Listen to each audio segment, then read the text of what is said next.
فريق نادي طبعا بورتو مع تشيلسي مع الانتر، وبالتالي هنا بقى ريال مدريد بطموح مورينيو. هنا امامنا الكره من انيستا وفرصه واول هدف في اللقاء. تشافي يصطاد الكره في الطريق.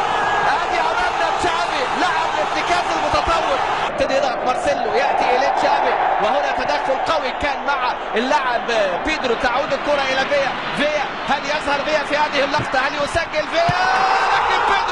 لكن بيدرو هو اللي يسجل. اذا امامنا كره حلوه الكره اللي امامنا. شوف التحرك وشوف اللي امامنا الاداء الرائع في هذه اللقطه. يكرم المرء او يهان، وحتى الان يعني اكرام كبير لنادي برشلونه خلال ادائهم، ولاعبي نادي ريال مدريد بقى ما زالوا يبحثوا عن انفسهم. هنا امامنا فيا.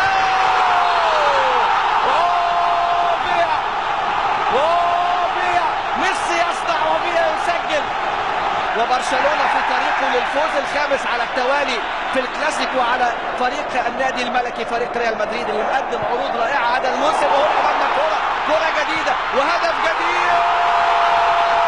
خلاص فيا اخذ كل المفاتيح الى مرمى كازياس واصبح يعرف الطريق جيدا.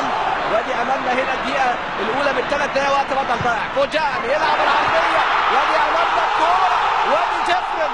حتى انت يا جيفرين في هذه المباراه، حتى انت يا جيفرين تعلن عن